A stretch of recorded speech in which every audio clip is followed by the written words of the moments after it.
Hello, I'm Rikke Eckhoff of Unquote, and we just published the Q3 Barometer in association with Candover. And by the looks of it, private equity activity might be picking up. So joining me today is my colleague Emanuel Eftimiu, who heads up our research and data team. And Emanuel, what are the key findings in the Q3 Barometer? Well, private equity activity is up for the second quarter now to 257 deals in Q3.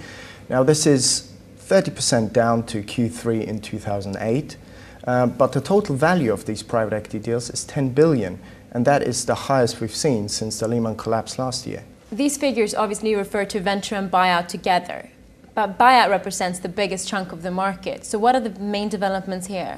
Well, buyouts is what gets the headlines, and buyouts are up for the second successive quarter as well, up to 74 deals in Q3.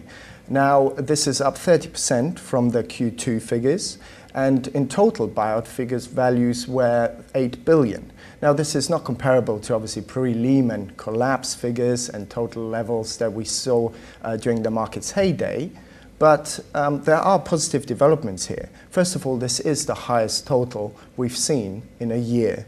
Secondly, the mid-market, which in the barometer is defined between 100 million and a billion transaction values, has increased substantially.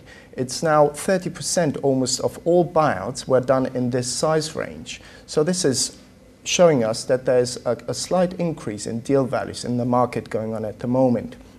And thirdly, we have vendors being now mostly private family-owned businesses coming to the market. So 50% of the buyouts were actually sourced from private family-owned businesses.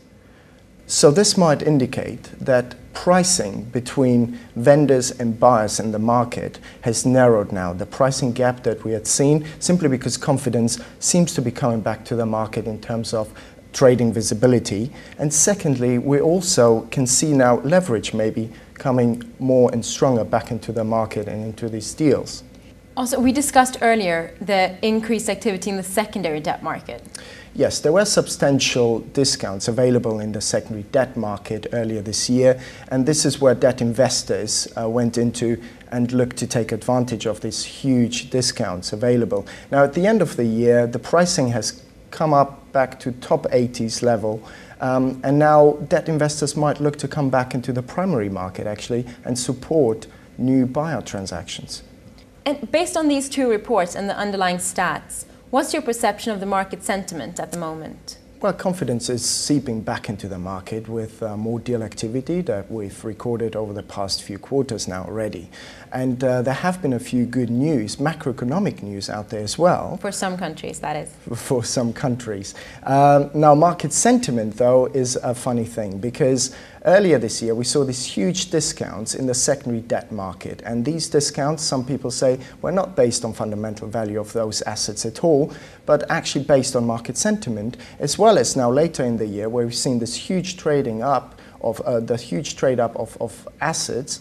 And now again, this is not based, some say, on fundamental value, but actually market sentiment. So the confidence in the market and market sentiment is very important here.